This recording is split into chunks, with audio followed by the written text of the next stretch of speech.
Hello, my friend Alicia Lynn Diaz here. Welcome back to the Trauma Informed Ayurveda Series. In this series, you'll learn methods of healing trauma and restoring wholeness through the lens of Ayurveda so that you can feel safe in your body and be free from the past. So, in today's video, we're going to discuss the how of how you eat. So, how you eat actually impacts trauma healing and emotional regulation. So, in the last two videos, you can always go back. There'll be links below this video. First two videos around food were the what you eat, the energetics of foods, and when you eat, the timing of your meals. And today, this video is how you eat. So, when it comes to your approach to food and how you actually ingest that meal, there's so much more happening than just the meal that's in front of you. There's so much more that you're eating. In fact, you're not just eating the foods on your plate or bowl or in your hand, you are eating your thoughts, feelings, emotions, memories. You're also eating everything that's coming in through your five senses. So, everything you're hearing, tasting, touching, sensation, the texture of the food, also the sensations in your body, whether the room is hot or cold, if your seat is soft or hard, comfortable or not. You're eating everything that you hear, taste, touch, smell, and see. So you're also imbibing the colors, the look, the beauty, or the intentionality of the meal, and anything else that your eyes are taking in, anything else that your ears are taking in. So our gut, our agni, as it's called in Ayurveda, is digesting not only the physical gross particles of food and turning that into nutrients and balancing our blood sugar and our hormones and all of that, but it's actually the part of us that is the part of our physiology that is responsible for the digestion of the past. And so when we overload our digestive system in the present, it creates this backup queue of all the things under the surface that have yet to be digested. And so, a lot of times, in almost every single case of someone that I've worked with as an Ayurvedic practitioner, that I've worked with a digestion issue or with some type of chronic pain, meaning any kind of pain or illness that has lasted in their body for more than 3 months, there's always some kind of undigested emotional stagnation in the tissues, because Ayurveda sees the physical body as a crystallization of the mind. So your subconscious mind is a subtle thing, but it crystallizes into more of a dense thing, which becomes your physical body as you know it. And so our subconscious mind is the part that is the storehouse of memories and thoughts, feelings, emotions, and those that emotions that have been unprocessed or unfelt, or that had to be tucked away at some point in the past because it was just too overwhelming for your system to digest it. You couldn't digest it at the time. You couldn't process it or understand it or move through whatever the pain. So the body isolates the pain and stuffs it away somewhere. And then what happens is over time, it builds and builds and builds, especially as we continue to take in sensory impressions through our ears, eyes, everything, all of our sense organs, and food. And so we tend to, as a society, distract ourselves while we're eating. Rarely are we ever present with our food. And so the how you eat that you can do and apply right now is starting to approach your meals as an act of self-nourishment And with more intentionality and presence, the more bandwidth you can give that food, the more bandwidth you can, and spaciousness, the more bandwidth and spaciousness you can then also give your mind and your meditation practice, perhaps, or your prayer practice, perhaps. When you practice the technique that I'm going to share with you today around the how of your eating, it can translate as a sadhana, as like a spiritual practice, perhaps, into other areas of your life. Just like if you've ever practiced yoga, the whole or meditation, when you're on the cushion or you're on the mat, that's your time to be completely present and in the now, living in the now within the flow of life or the flow of the breath. But ideally, your meditation or your yoga practice doesn't stop there. It's not something separate from the rest of your life and the things that you do. You bring that same approach of mindfulness and spaciousness to everything you do. And when you do that, it actually creates and frees up bandwidth for other stuff to be processed with or without your conscious awareness. And it also creates more of a sense of safety in your inner self, that your self goes, the parts of you go, okay, this is a safe place now. I can let go of some of these burdens I've been holding.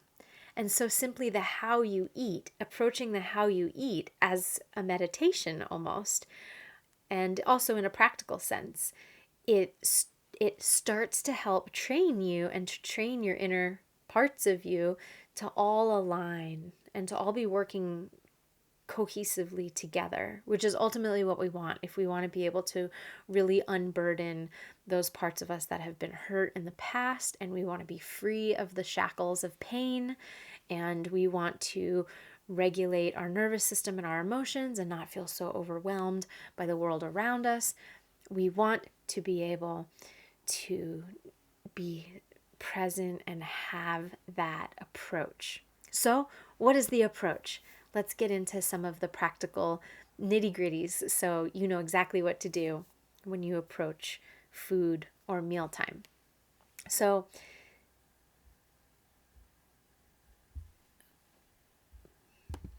my notes that are keeping me on track are bouncing over the page. Okay, so first thing to ask yourself is when you're hopefully sitting down for a meal, hopefully you're not, you're past the point of grabbing something on the go and running out the door. But if you're doing that, then the next step is to, how can I just sit for a few minutes to be present with my meal?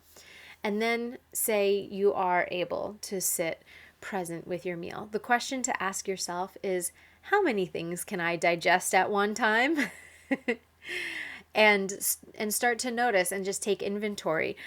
Am I constantly on my phone, on my device? Am I listening to music? Am I in a busy place with lots of horns and chatter or whatever?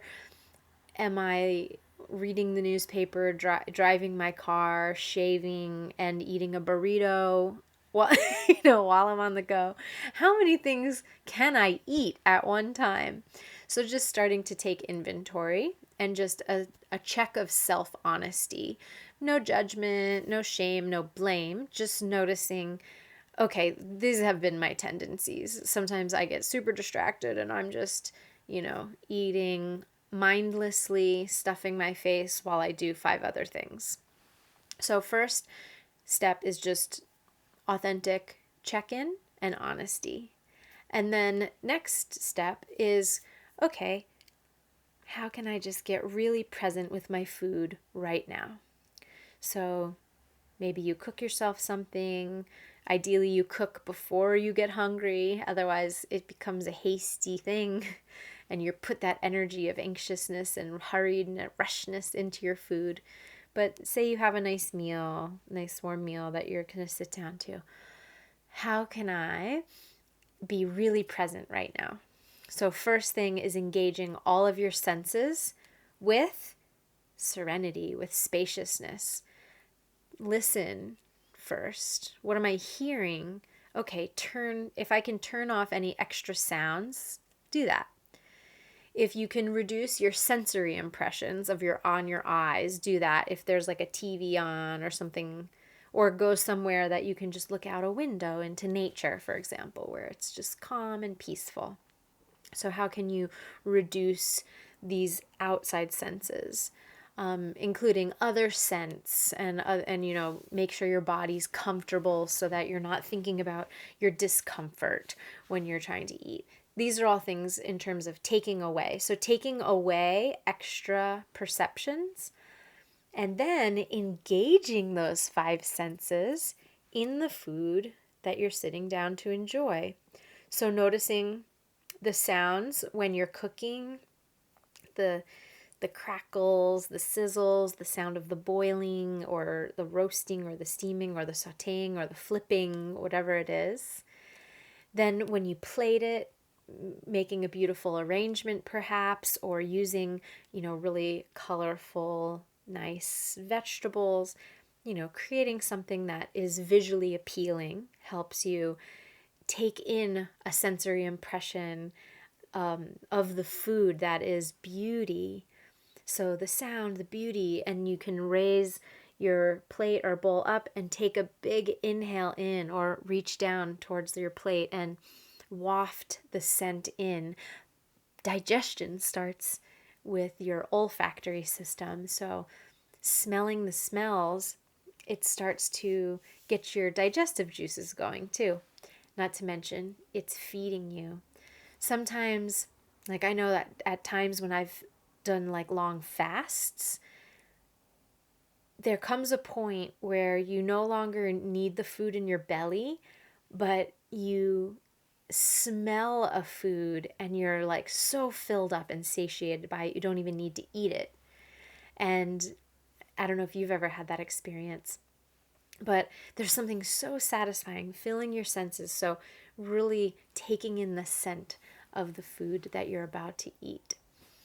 And then, of course, the texture of the food. So the feel of the food, the warmth or the coolness, the crunchiness or the smoothness, noticing all the different textures. This is part of your sense of touch. Noticing the textures when you bring the food to your lips and into your mouth. And then, of course, chewing really well, slowly, so that you're savoring the flavor. So chew slowly, breathe. Before you even take that first bite, in fact, take 3 deep breaths into your belly as you're inhaling the scent, and it's also just preparing your body to receive the food. This is obviously calms and grounds your system as well. It brings blood flow to your gut where you need the energy to be to digest. So you take a few deep breaths into your lower belly. It helps you get present with your meal. You receive the beautiful scent, and you help bring energy to your digestive system. So you take those breaths, you start to chew and savor the flavor of the meal. One of my wise teachers always used to say, chew your drink and drink your food. So meaning, even when you're drinking, you're not guzzling down. You want to mix whatever substance you're putting in your mouth with saliva, because that actually has enzymes in it to help you digest. And then you're also enjoying the flavor, and there's a signal that goes from your mouth down to your stomach to tell your stomach what to release to break down the food that you're eating. So it's pretty amazing. Our bodies, all of nature exists inside of our bodies. So we are the microcosm to the macrocosm.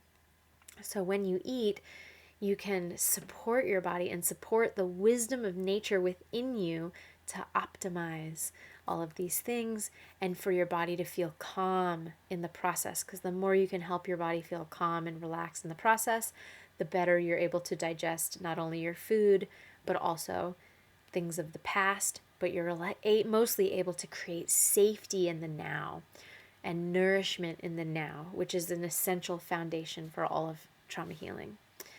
So look at the food, enjoy the colors, smile at the food, savor the flavor, eat very slowly, and then stop eating whenever you're satisfied. So when you eat slowly, you actually become satiated and you realize, oh, like nothing is lost here.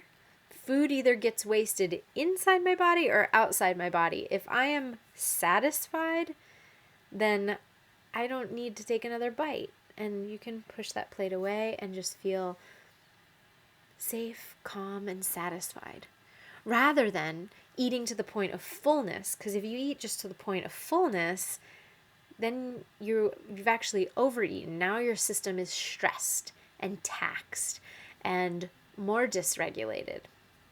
So these are my suggestions, humble suggestions to help you start to approach food with the how you eat, because the how you eat makes a big difference in your body's feeling of regulation, of the nervous system, of inner safety, and this is a big foundation to trauma healing. So I'd love to hear from you now. Please, in the comments below, let me know, how do you reduce distractions or create a calm environment? Now you can do this during mealtime or any time of day for yourself that you just need to reduce distractions and create a calm atmosphere. So leave a comment below and let me know how you do it, and share with our other viewers so we can have a nice community supporting vibe. Yeah. And then next, please let me know, did you like this video? If so, please give it a thumbs up, subscribe to this channel, and it would be amazing if you shared it with your friends as well. If you want even more resources to heal trauma and to restore wholeness of your whole being through the lens of Ayurveda, plus, if you'd like to receive personal insights from me that I only talk about via email, please come on over to alicialyndiaz.com and make sure you sign up for email updates. Now, please remember, as we close, remember you're not alone in healing. And especially in healing trauma, it can feel like a lonely path. It can feel arduous. But remember, you're not alone. Keep going. Keep growing. Keep learning. Keep healing. The wisdom of all of nature, of all of creation, lives inside you, lives inside of your every cell in your body. And it has the power to heal us all back into wholeness. Thank you so much for watching. All glories and gratitude to Ayurveda and my wise mentors and teachers who have taught me this beautiful science, and all my love to you. I'll see you on the next episode of Trauma Informed Ayurveda, and signing off with a prayer. Loka samasta sukhino bhavantu. Om Shanti Shanti Shanti. Hari Om Tat Sat.